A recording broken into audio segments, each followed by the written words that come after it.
Hi, I'm Doug Sagano. I'm one of many volunteers at the Cannon Beach Library, and I just want to welcome you uh, to for joining this particular October installation of our Northwest Authors Series.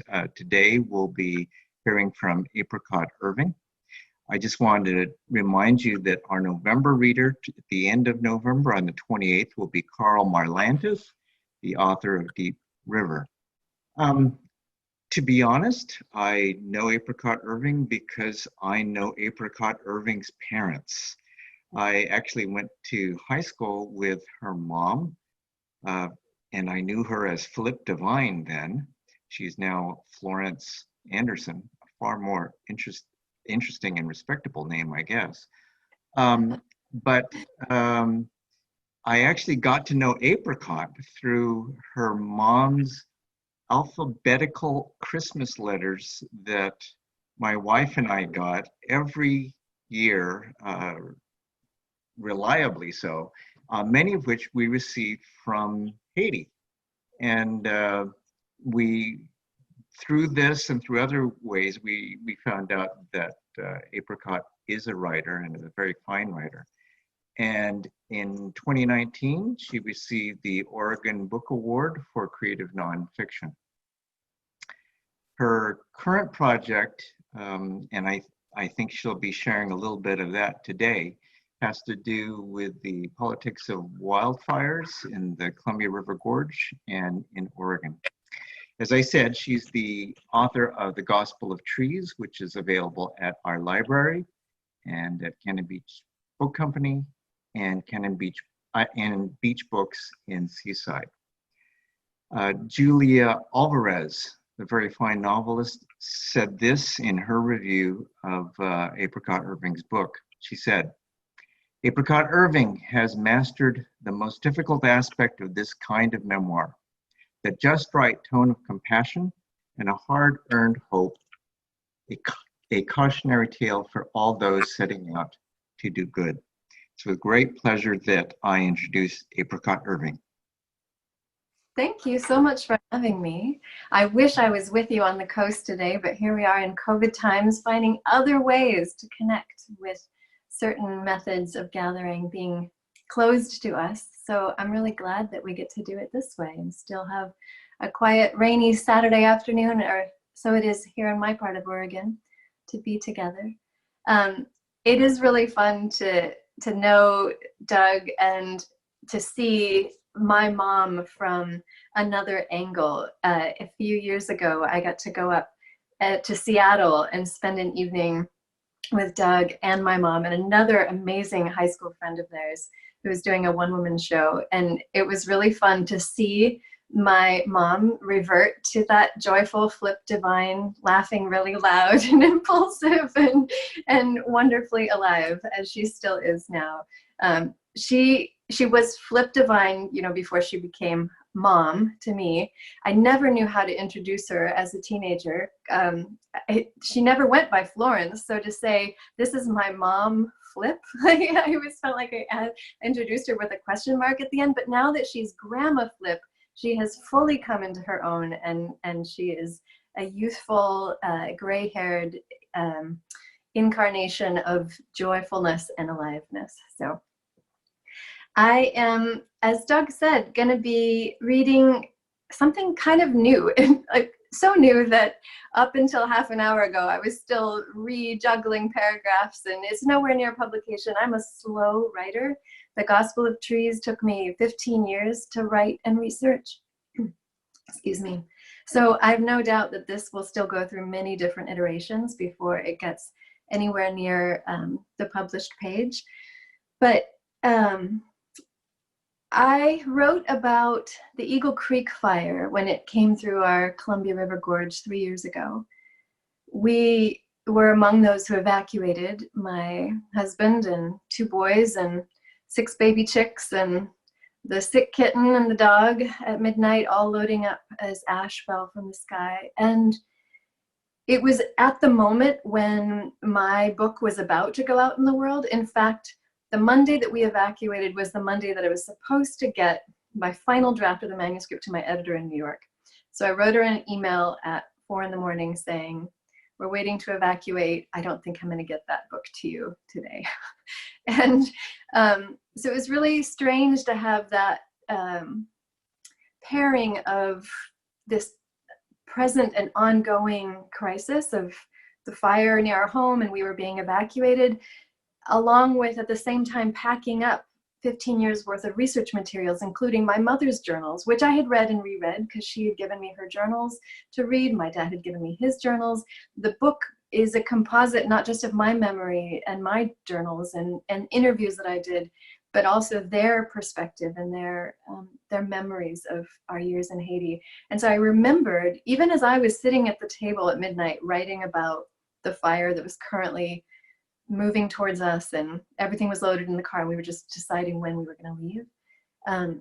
I was writing at my table, bare feet on the floor at midnight, that there was a herd of elk clustered in the meadow trying to get away from the trees.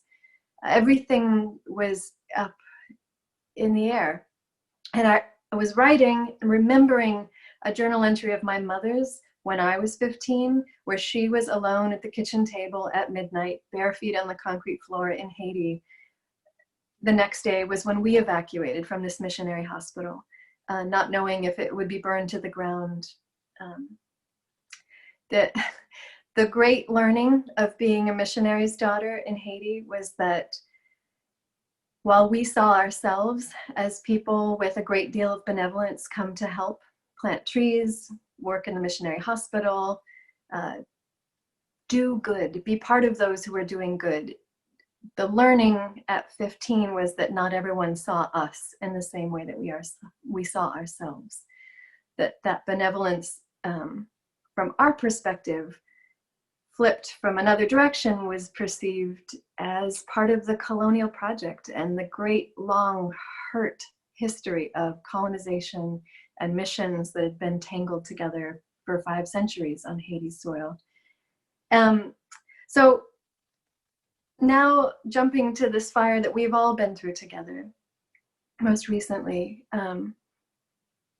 you imagine had some of the smoke that drifted over to the coast in those fires, as did we. We were 13 miles from the fire's edge this time around. We were so fortunate not to have to evacuate this time. Although it happened yet again on Labor Day, it brought back so many memories. And it was my boys who are now 7th grade and 9th grade. It was their first week back to online school. And so they kept telling me as they were logging into, say, calculus, oh, there was another student in the class that said he might not be able to stay till the end of the lesson because his family's in a level 2 evacuation zone, so they have to start packing. It brought back all of that uncertainty and loss again.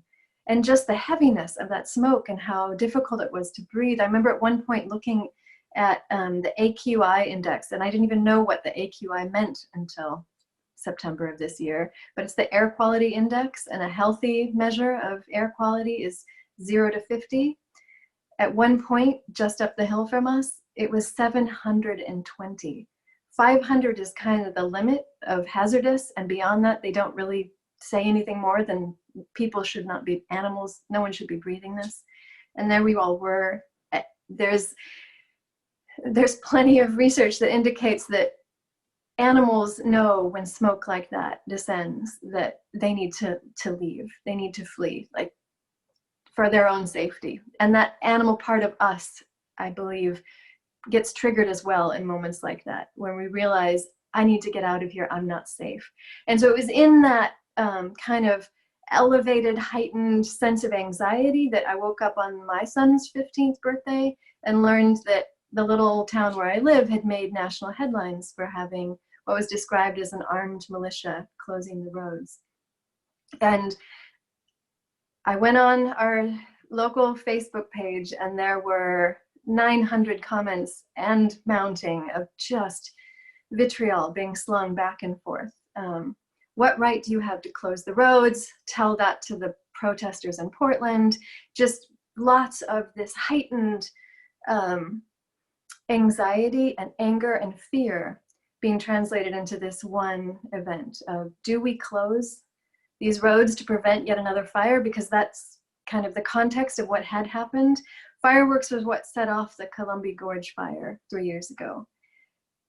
The night before, or the night the roads were closed in Corbett, we all heard this deafening roar, and it turns out it was fireworks being set off just up the hill from us, an attempt to start a fire that was thankfully thwarted. Local people responded, the volunteer firefighters got out there, put out that blaze, but it was an attempted arson. And had it caught fire, we could have seen devastation, as has swept across other towns in Oregon. So that news announcement of a militia in our neighborhood heightened rumors about Antifa being out there setting fires. We'd gone to pick up our farm share, had this brief conversation with a woman who'd also come to pick up vegetables, and she was saying, have you heard that Antifa's out there setting fires? And I was like, well, wait. Like, I'm against fascism. I don't believe anyone that's against fascism. What that means is you want a better world that's safe for everyone. What do you mean? Like, it's not possible that someone's out there setting fires. And it turns out, and you guys have probably come across this as well, but part of the problem, there were deputies that were spreading false information in online interviews. There was also misunderstanding. The acronym BLM stands not just for Black Lives Matter, it also stands for Bureau of Land Management. So some of the land on which the fires were burning was heard in its acronym form and misunderstood. But this is what happens when we're in this heightened state of anxiety. Small bits of information just get taken and run with. So in the process of writing the book about Haiti, I did well over 100 interviews, many of them with former missionaries, Haitian, a language tutor that I had worked with at 15 that I treated very badly, who had since become a doctor and was responding after the earthquake in Port-au-Prince to those hardest hit by the earthquakes. And in the process of facing people that I was afraid of, or that I felt a deep sense of remorse about how I'd interacted with them as a teenager, there was this sense that if I move towards the things that I'm afraid of, or the people that I'm afraid of, then I will find them changed and myself changed in the process. And that was kind of the belief I had come to through the 15 long years of writing that book. And when I woke up in the smoke and heard the news about militia closing our roads, I thought, I'm not sure I can still believe this. Hope feels really small and flickering right now. And so it's a long and work in process, but I'm just gonna jump in and start reading you a bit from, this is me as a writer trying to work out on the page what it is to live in a moment like this when so much feels uncertain. The small unincorporated township where we live is only 30 minutes from downtown Portland, at the edge of the Columbia River Gorge, and it is fractiously divided along political lines. A recent failed school bond measure revealed that the approximately 3,000 households are split almost evenly between Democrats, Republicans, and independents. For years, a core truth that has guided me as a writer has been the belief that if we move towards the things that we are afraid of, we will find them changed and ourselves changed in the process. But the widening rift of a politicized pandemic and now a politicized fire season has left me raw and tired. Hope feels small and flickering, at risk of being snuffed out. It may be that the US, like Haiti when I was a teenager, is poised on the verge of political collapse.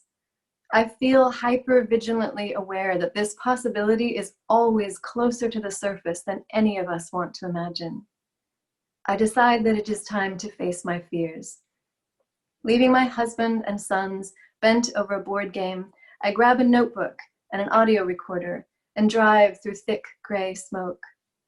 As I drive along the empty roads, American flags and "Don't Tread on Me" flags hang limp beside mailboxes, although there are an almost equal number of Black Lives Matter signs, some of which have been stolen and replaced in recent months, as have some of the American flags. When I pull over and park and walk towards the small group of armed white men, gathered around the tail of a pickup, a white-haired man in a reflective vest asks, "I don't recognize you. You from around here?" I am conscious that my electric car is too expensive, that my clothes signal that I shop in cities. I'm a 5'2", cisgender white woman with red hair and a green jacket, into whose oversized pockets I have tucked a small leather notebook and an iPhone. I am surely vibrating with 1,000 unspoken signals of power and privilege that I can't even begin to see. I am the only one wearing a mask. A man with a handgun on his hip reaches out his hand. I have not shaken anyone's hand in 6 months, not since the pandemic started. I remind myself that I have hand sanitizer in the car. It feels so strange to touch a stranger's palm against my own, to remind myself of that forgotten pressure used to assert individuality. It strikes me as an absurdly intimate form of greeting. A line from Romeo and Juliet loops through my memory. Palm to palm is Holy Palmer's kiss.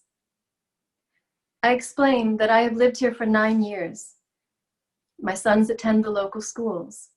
I admit that I have been following the debate on Facebook and felt concerned, so I wanted to come down here and talk face to face and see what they are seeing. It's all I need to say. For the next 2 hours, standing in the toxic haze, I hear story after story.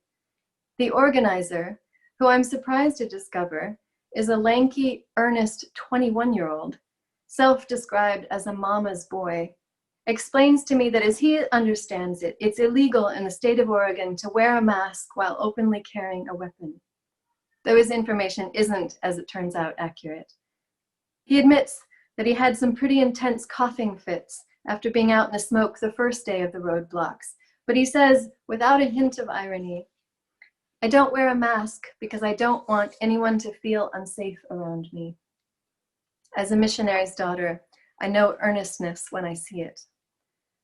The man with the Dead Planet Militia sticker on the back window of his pickup, who parks with a flourish across the highway and strides over toward us wearing a long gun strapped to his chest, has no such qualms about making others feel uncomfortable. He too sticks out his hand and introduces himself. I'm careful to keep my handshake firm. I am also conscious that I represent the sweet, fragile symbol of femininity that is so often held up as being under attack and in need of rescue. Were someone else to stand here in the smoke asking these same questions, the conversation might go very differently. A few days later, just one county over, when a journalist from the LA Times named Alyssa Azar crouches down in the grass to take a photo of a fire danger sign, she finds herself surrounded for terrifying minutes by a circle of guns pointed at her body. But if my perceived white female innocence protects me, then I might as well use it as armor. I confess to the man from the Dead Planet Militia. I have to say, this gun on your chest, it scares me. It feels threatening. And I would feel scared driving alone on these roads to come across men parked on either side of the road carrying weapons. Well, he explains, that's probably because you aren't familiar with guns and haven't spent much time around them.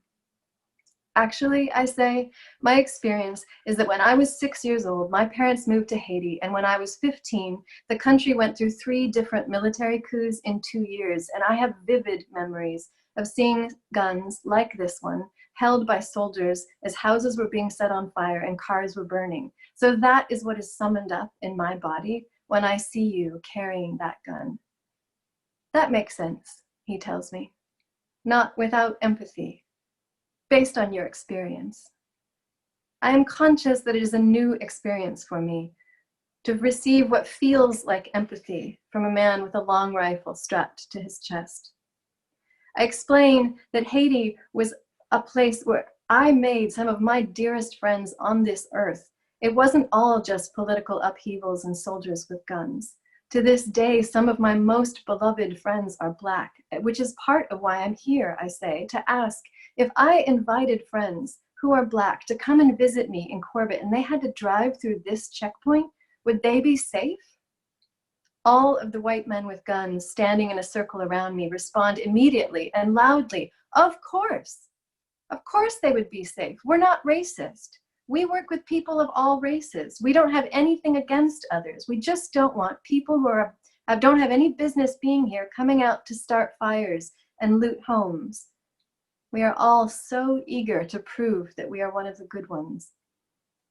Later, I will learn that a Black family fleeing fire evacuation orders from a nearby town was, in fact, stopped by armed white men that first night of the roadblocks. Their experience was of harassment and terror. 3 of the armed men who illegally stopped vehicles on the first night of the roadblocks are later issued citations, but are not arrested. The 21-year-old organizer and the man from the Dead Planet militia are not among those charged.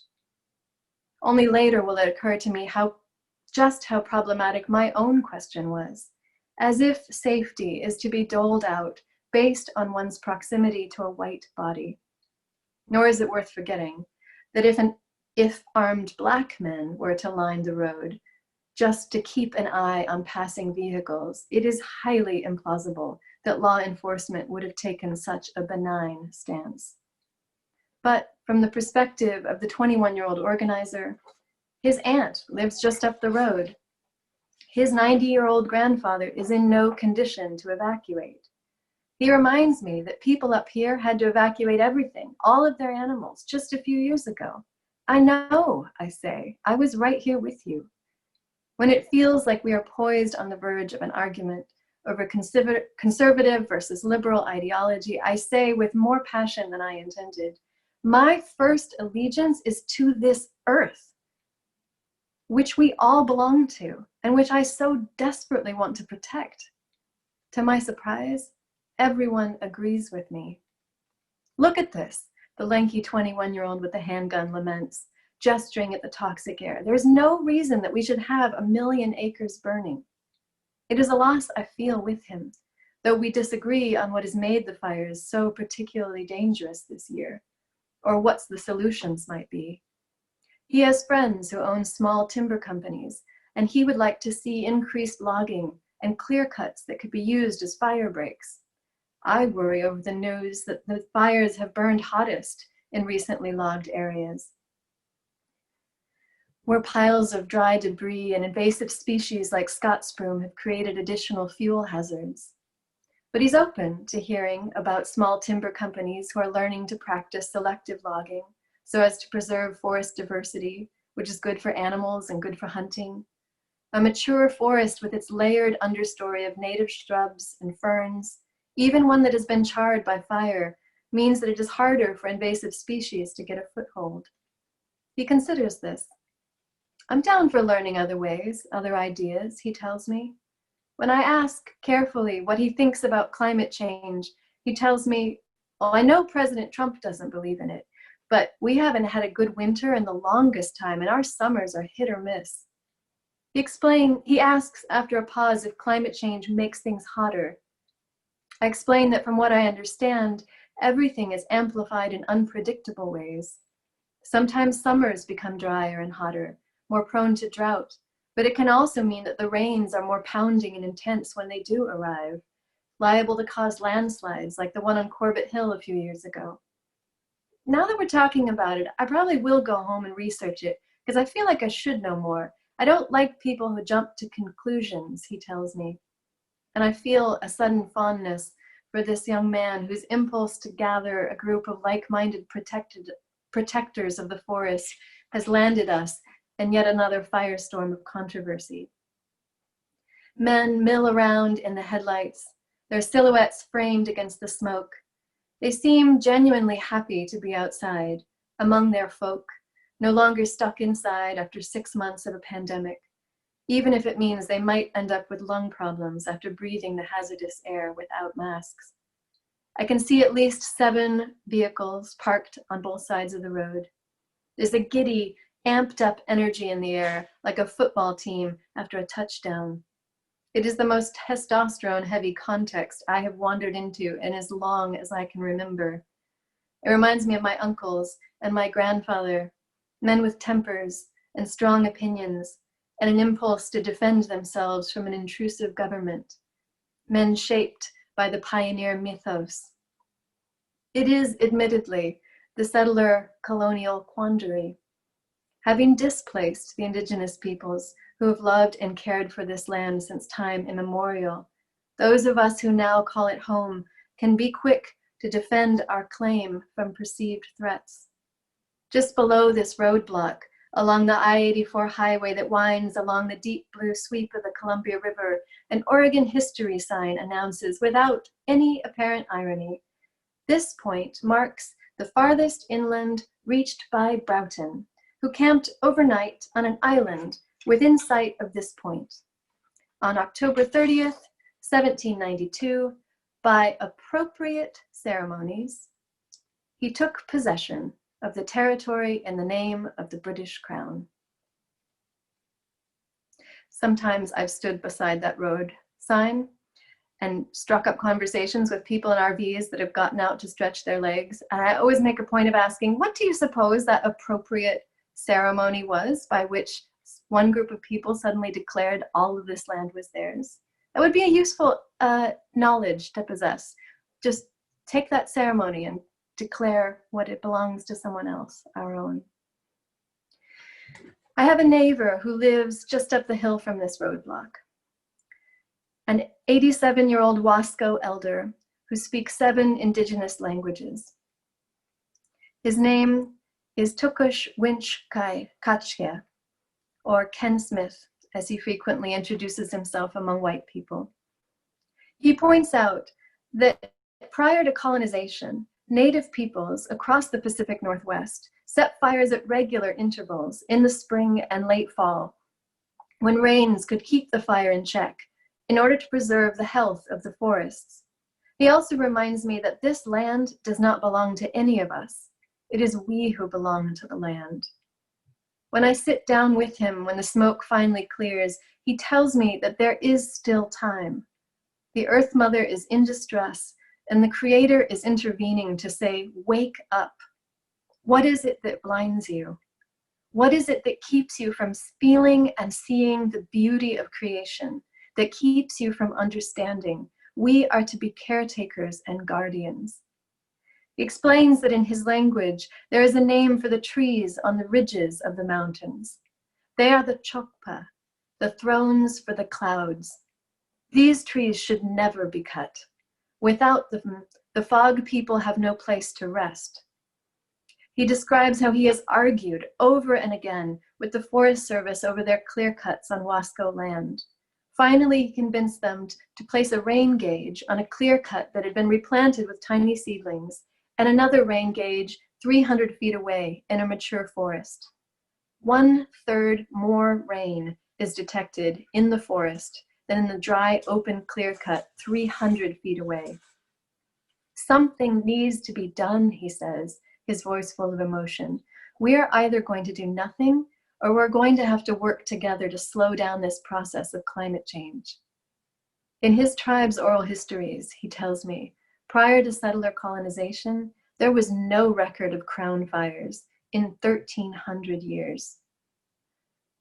Tribal governments have, in recent decades, begun to work alongside of state and county officials. And studies have confirmed that when carefully managed fire practices are reintroduced into the landscape, controlled burns can prevent the spread of fires from the dry, tangled understory up into the canopy. Admittedly, contemplating fire as a potentially beneficial practice when we're all choking on smoke can feel hard to swallow. But once a fire has spread into the upper branches of a forest canopy, even the most aggressive firefighting strategies can't stop a conflagration of that magnitude. The only thing left to do is to pray for the wind to drop and the rains to come, and run. As I stand in the dark next to a 21-year-old with a handgun and his girlfriend who is curled up next to him on the tailgate along a rural road, only a handful of vehicles drive past in 2 hours. A white dirt bike revs up without license plates. A man standing next to me with a handgun and a gray handlebar mustache points out that the dirt bike is not street legal. But the 21-year-old organizer gives the biker a hearty handshake and tells him to be careful, and it roars off. It's all right. He's a friend of mine, he says. At one point, when an alert comes in about suspicious vehicles at Crown Point, men with guns race across the highway and disappear, engines roaring. They return moments later, following on the heels of an open-topped blue convertible driven by a blonde kid without a mask in 600 AQI smoke, who had been found spinning donuts in the dark, empty Vista House parking lot. The kind of kid who might be easily incited to lob fireworks into the forest if no one was watching. Kids with a high-pitched, feverish energy, remarkably similar in wavelength to the men on patrol, minus the pickup trucks and guns. You see that? One of the armed men points out to me proudly. Just having presence down there gets rid of them. A Multnomah County Sheriff's Office pulls up and chats briefly later in the evening, but it's on the opposite side of the highway and I can't hear what is being discussed. As the sky darkens, a man wearing all black joins the group, and when he discovers that I am a liberal, he launches into a rant about how Marxist Antifa terrorist groups took over the streets of Troutdale during a BLM march. I interrupt and say, hang on a minute. I was at that march. And I was there because I completely agree with the assertion that Black Lives Matter, because why wouldn't Black people deserve to be protected and treated as fellow humans worthy of my respect? For a moment, it looks as if this man in black takes a step backward when he hears that I was at the BLM march, but he too is quick to assert that he is not a racist. It is only later it occurs to me that when pickup trucks waving American flags pulled up beside the otherwise peaceful march in downtown Troutdale, and fear rippled over the faces beside me as I turned along with the crowd, along with my sons, and protesters started shouting and swearing, that perhaps in that moment, the men in the pickup trucks were as afraid of us as we were of them. Sheriffs posted on the sidewalk watched the interaction closely. Within moments, the trucks had revved their engines and pulled away. Did they perceive us as rioters and looters come to destroy their town? Just as I saw them in that moment as vengeful white supremacists, intent on defending their perceived racist hierarchy? It is as if the polarized factions have been waiting for just this moment to go for the jugular, our hands at each other's throats. Is it the toxic air clouding our judgment? Surely there are more productive conversations we could be having right now when a literal wall of flames is burning its way across our state. As the Dead Planet Militia founder explains to me, things aren't going back to normal, so we've got to figure out how to go forward. Right, I say, turning suddenly serious. So can I ask, as your neighbor, as a liberal friend in your midst, the election isn't that far away. If either of us is disappointed in the results, are we still going to be able to live together? There's a pause, then he assures me, I 100% think yes, we can. Another man is less certain. Whether Biden or Trump wins, it's still going to be chaos, he warns. I can't help wondering, are we all so busy projecting a grim future for our country that we will inadvertently bring it into being? Sometimes our apprehensions are accurate, and the outcomes we dread turn out to be real, and wariness is, in fact, the most reasonable response. We all contain within ourselves the potential to do harm. But the story of who we are at any given moment is forever unfolding, perpetually unfinished. We each contain within us many possible futures. We're glad that you came, the 21-year-old organizer tells me repeatedly. We've been trying to get anyone that thinks that what we're doing out here is bad to come out and talk to us. Because if we've done anything that's upset you, come and tell us.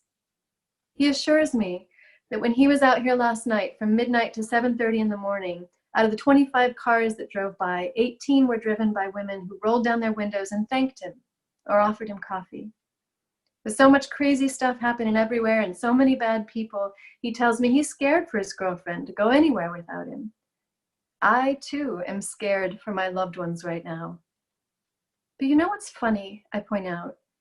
This is the same thing that people say about you guys. Actually, Portland is full of good people, too. He backpedals a little, admitting that he does feel safe walking around certain neighborhoods in Portland, but when his girlfriend comes home and says she doesn't feel safe somewhere, it's proof to him that something is wrong with the way things are going right now in this world. But isn't it interesting, I point out, how we always hear stories about those other people and we get these pictures in our heads, but it isn't always true? He isn't quite ready to concede the point. I remind him, come November, whoever is our president, we still have to figure out how to live together. I want my kids to have a safe place to grow up, I say. I hope the same, he says. Please let this earth survive, I say out loud and laugh. Because what else is there to do right now? We all shake hands. Be safe, I add, and mean it. Take good care. You too, he says. I hope you feel safe, he adds. As I walk towards my car in the dark, I realize that when I wake up at 3 a.m, I'm going to start worrying over these young people too. The 21-year-old reminds me of the missionaries that I grew up among, who tried to rescue Haiti through medicine and trees, who couldn't imagine that there was any other way to interpret their behavior except as generosity.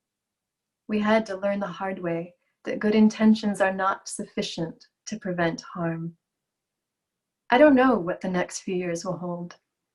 I don't know whether we'll unravel into a future that is increasingly lateralized and potent with revenge, or if we'll find ways to turn and face together the threats that keep multiplying in front of us.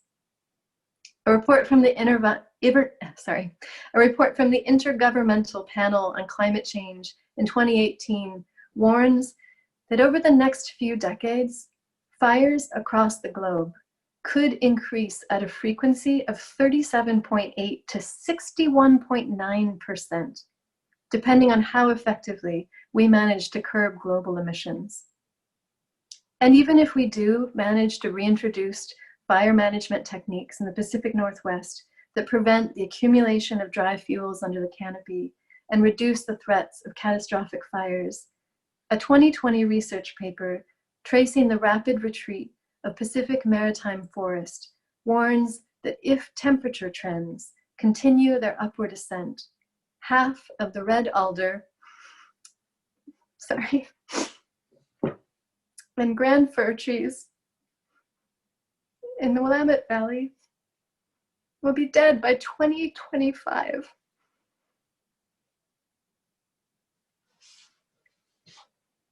I put my head down on the desk and weep when I read those words. We may yet lose this place. In Haiti, some deforestation estimates now place the remaining tree cover at only 2%. And yet, I have walked under trees planted by stubborn Haitian farmers with the sound of hidden birds and the burble of streams falling over stacked stones, even if what remains to us to love is only a shadow of the earth's former glory, it is still worth protecting and caring for. I wanted to believe at 15 that I was one of the good ones. I want to believe it still, but I'm no longer sure there are any good ones. There's just us, flawed and fumbling, complicated and complicit, capable of doing harm without ever intending to. Can we learn before it's too late to hear each other's stories, to see each other as fully human, as beloved even when we're afraid? When the rains finally returned to Oregon after 10 days of obliterating smoke, ushering in the long, slow process of putting out the fires, my sons and I walk outside and stand with open arms under the stars. Stars! All the next day, they keep pointing out to me the texture and shape and complexity of clouds and mist, as if we had never before recognized the beauty of such ordinary wonders. Every breath taken into our lungs feels like a gift. Thank you. Whew. So if people have questions, why don't you raise your hands if you have questions, and I'll try to see if I see everybody, and we can answer the questions that you have. Actually, I have a question. Sure. As I said, I really love The Gospel of Trees. I've just finished reading it yesterday, and on one level it sort of reminded me of a book that I used to teach a long time ago called The Ugly American. And it was about the US and Southeast Asia and all of the projects that were done. Things like having to send a whole bunch of trucks over to a country that had no roads, lots and lots of equipment that needed electricity, and there was no electrical grid. And it was really sort of a pretty dark book, and it was sort of a hard thing to read. And in reading The Gospel of Trees, I sort of heard echoes of that sort of, this notion of the missionaries that come in because they know what's best and what they try to do doesn't work. So I guess my question to you is, after all those years and watching your parents and everything, do you believe that the missionaries did anything good? I mean, were there good things that could be pointed to, do you think, in those years of experience that you write about? Well, yes. And I think that one of the questions that I asked myself in the writing of the book is, did we do more good than harm? And I don't know if I have an answer to that. I think that the reality is we did both. And I think that it's complicated. All of us are complicated. All of our histories are complicated. All of our families are complicated. The role of missionaries in Haiti is complicated as well. And my parents were part of that smaller subset that were there to do pragmatic tasks, similar to Peace Corps, planting trees, working in hospitals. Their mission wasn't to convert, it was to work alongside of the Haitian Baptist Church. My comments are kind of really just addressing that pragmatic side of missions. But telling stories, I'm a writer, I'm a storyteller, I believe that matters. And so, my dad in his work hiking around to the hills, he met a lot of people in that process. And those that he met that taught him something that he hadn't known before about trees or plants or the environment, he would get really excited about that innovation that they were teaching him. And then he would retell that story over and over again. Or he would take farmers, that's the thing that's always present, is that the unequal distribution of power and resources. So as a white man supported by predominantly white supporters in the US, we had access to far more resources than the Haitian farmers, most of the Haitian farmers around us.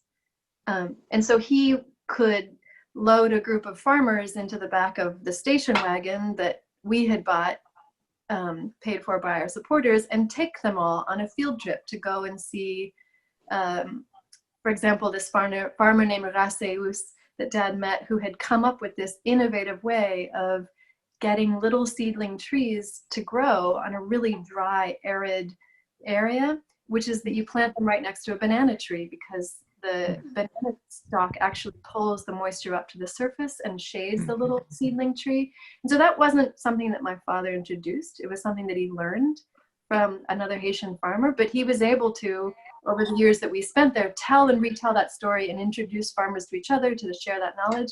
And to me, that's a good thing. Is it better than having a Haitian farmer being the one that's doing that knowledge sharing? I don't think so. Like, I think there are better ways to go about it. There are smarter ways. There are so many innovative Haitian farmers, scientists, storytellers, business owners. The more we can do to shift focus and funding from white or from outsiders to the peoples from that community, the faster I think we can get to the future that is still possible. And so I think there is good, certainly. And I think there is better that is possible. Any other questions? Yeah, Carol. I don't even have a question. Just my comment. I appreciate the way I haven't read The Gospel of Trees, but I heard about it on the radio and now also here. And now the new writing that you're doing, I really appreciate the way you've integrated what you learned in all those 15 years, not to mention all the years living there and experiencing all of that, and what we're going through now. Even in that one little interchange about, well, that's because you're not used to guns. Because I would have to admit that's true, and you were able to say, au contraire. Unfortunate, So I appreciate that. I'm glad you're doing this investigation and writing. Thank you, Apricot. Thank you. I appreciate it. I have to say, the last thing I expected when I went out to meet those men or to introduce myself to them was that I would emerge from it feeling like there were points of connection and conversations that are still ongoing. But I've been in contact with that 21-year-old and mean to keep that conversation going, and that feels really hopeful to me. It's like that little flickering candle of hope right now. Like, okay, that's right. There are still people within a movement that I might be deeply at odds with ideologically that are still curious and open to conversation. That's great. I did have two other, one question is, what gave you the courage to just go out there? That sounded like a very frightening situation. And the second is when this young man talked about his girlfriend saying, if she doesn't feel safe somewhere, then there's something wrong. And I was on mute, but I spoke back and said, do you know how many women, young women, women of all colors, including white, don't feel safe? Hello? Yeah, no, I couldn't agree more. But what gave you the courage to go out there? Well, I'm reading this beautiful book called My Grandmother's Hands by Resmaa Menakem. If anyone is at all interested in trauma, racialized trauma and where it lands in the body and how to heal, it is full of so much embodied wisdom. It's astounding. He's a Black trauma therapist who spent time in either Iraq or Afghanistan, I'm sorry, I can't remember which now, but working on the front lines with people that experienced deep trauma. And his practices that are included in the book really describe how to use the body for healing from trauma. That it's not just a cognitive process, that there's actually embodied practices that get us to healing faster. And one of the insights he has about trauma is that there is, if we've experienced trauma in our life, there's an impulse to complete the traumatic cycle that might have been interrupted. So it didn't occur to me at the time, but later when I reflected on it, I realized, oh, right, this is me trying to like repeat but change the ending of the trauma that I lived as a 14 and 15-year-old in Haiti. I was not at that point in my life safe to go out and talk to armed men along the street. But I felt that upheaval and the fear and the powerlessness. To jump forward now 30 years to this moment where actually in this context, I have enormous power as a white woman.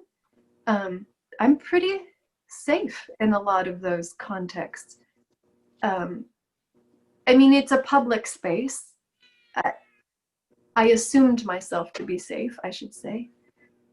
And so I think that moving towards them was like this deep bodily impulse to try to finish something and have it end differently. And I feel really grateful that it did happen to be true for me in that moment. When I don't understand something, that's when I start writing about it. So I came home from, like, I didn't fully understand, and maybe I still don't yet fully understand why I felt such a deep need to go out there and talk to them, but I did.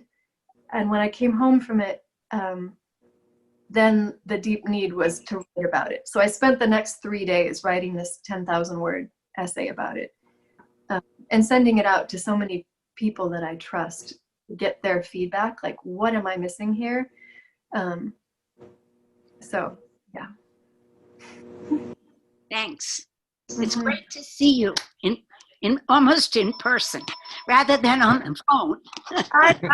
It's so nice to see you as well. As soon as you started talking, I was like, I know that voice. Are there any other questions? Oh, Doug. I've got two questions. Apricot, could you tell us about one or two other people that you interviewed for this book project that you're now working on? That's question one. Question two is, can you sense reasons for optimism in thinking about forest management in Oregon on the West Coast? I'm at the very beginning stages of researching this. So every time I have a conversation with someone new, I learn all new things. So, like, this is being recorded and we'll have a permanent record of my ignorance when we look back on it. But based on the little bit that I know now, I do see reason for hope if we manage somehow, by some miracle, to treat this as a collective problem that we have to solve together, rather than relying on individual stakeholders to just choose what's good for them in the short term. So as I'm currently, like, following my curiosity and talking to more and more people, one person that I spoke with was she describes herself as a pyrogeographer at Oregon State University. And oh my gosh, such beautiful understanding of the ecology of fire and how it's different in all of these different landscapes. And when I had done the reporting on the Eagle Creek fire for a Topic magazine, I also interviewed, like, our Corbett fire chief and people who talk about fire and fighting fire. And I'm still learning things about the way that fire moves in different landscapes.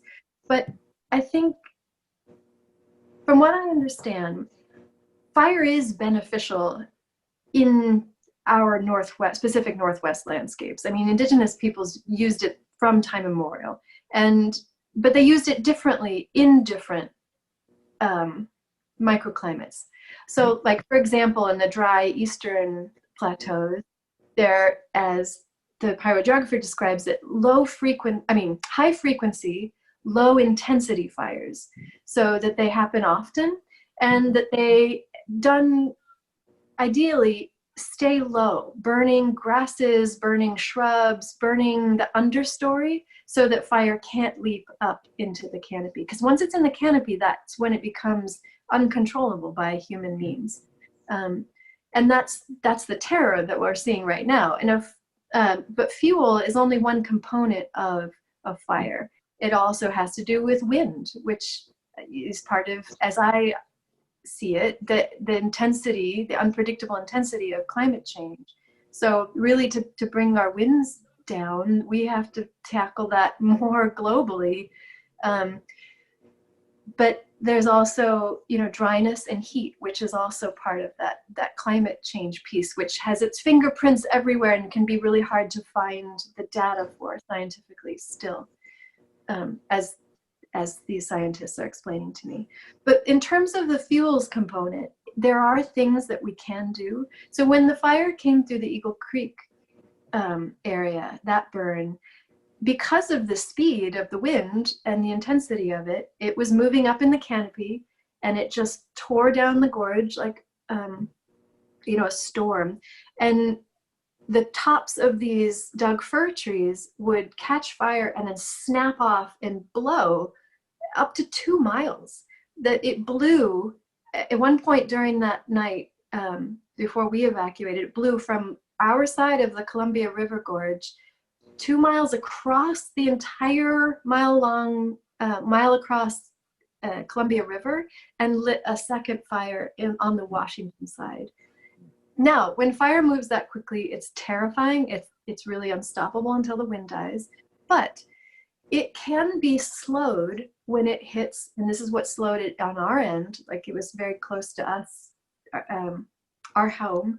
But what slowed it down were mixed deciduous trees, because those trees in September still have green leaves and they're very wet.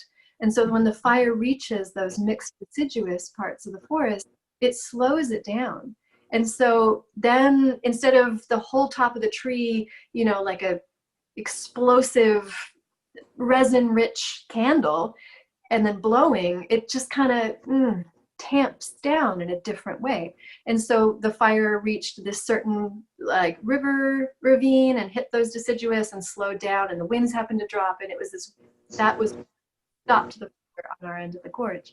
So when a fire has finished and rolled through, and if it's left behind this mixed, they call it a mosaic pattern of a mature forest with maybe singed parts of the tree, but lots of native species left intact, right next to an open, burned out area, that's actually very, very healthy for the forest. Because in that burned open area, you have, for example, these beetles that literally, and my dad used to fight fires at one point in his life. So he's described being out in the wilderness, surrounded by blackened, still smoking trees, lightning fire, and in start flying these iridescent beetles to land in those blackened trees and start laying their eggs and begin the process.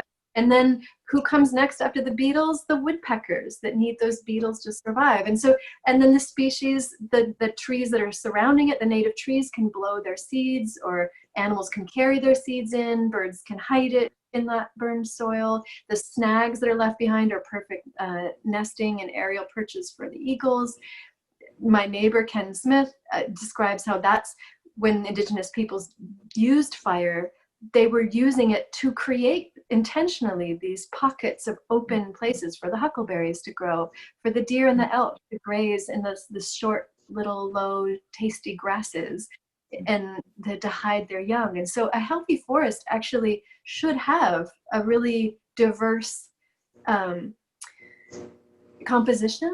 And so we haven't logged that way. We haven't treated the forest that way for, the 150, 160 years of colonization in Oregon. We prevented indigenous people, putting them on reservations, trying to extinguish their knowledge of this land and the creatures of it. But thankfully that is not all lost. I mean, there are still people that have kept and held this knowledge. And so if we now are to approach our forests, the thing that we're trying to protect together, we have many different landowners in these massive forests. We have state lands, we have Forest Service lands, we have giant corporate timber companies, we have small, tiny logging companies. We have, like myself, we live in this wildland urban interface, the WUI. And so all of these different stakeholders and tribes And I'm sure there's others I'm forgetting as well. But if these individual stakeholders look at their land as a resource to be exploited for the highest profit, it doesn't make sense to replant mixed deciduous in a clear cut. But if we're looking at all of this forest could be lost and all of us could suffer the consequences, how could we approach this in a different way? And these are questions that are being asked at the state level, they're being asked at research universities. The solutions aren't yet decided, but there is a lot we know about what healthy forests look like, and there's a lot of ways to get much closer to healthy forests than the approaches we've been using. Are there any other questions? Well, Apricot, thank you so much. This has really been a delight. Thank you. And your book is wonderful. And what you're writing about right now, is it going to be published anywhere before you have, I mean, you're working on a book about this topic, but do you have articles or anything about it that are going to be coming out that we could read? I will post it on my website or on Facebook when that does happen. Okay. I don't know yet. I don't know. Thank you for asking. Okay. I sent off what I thought was an essay on this subject to my agent a few weeks ago, and she said, this isn't an essay, this is a 10,000 word book excerpt. And I was like, oh no. But it is also a fascinating subject that the more I talk to people, the more interesting it becomes. So we'll see. That's great. And for anybody who hasn't read The Gospel of Trees, read it. It's certainly worth it. So thank you all very much. Thank you. And too, if anyone's interested, the essay that I wrote about the Eagle Creek fire was anthologized in the Best American Science and Nature Writing of 2019. So it's there. It has some, about fire and forests as well. Okay. Well, thank you very much. So we Yeah. should give you all a round of applause. I don't know. I wish we were here in person that we could do that. So thank you all, and thank you to everybody who joined us today.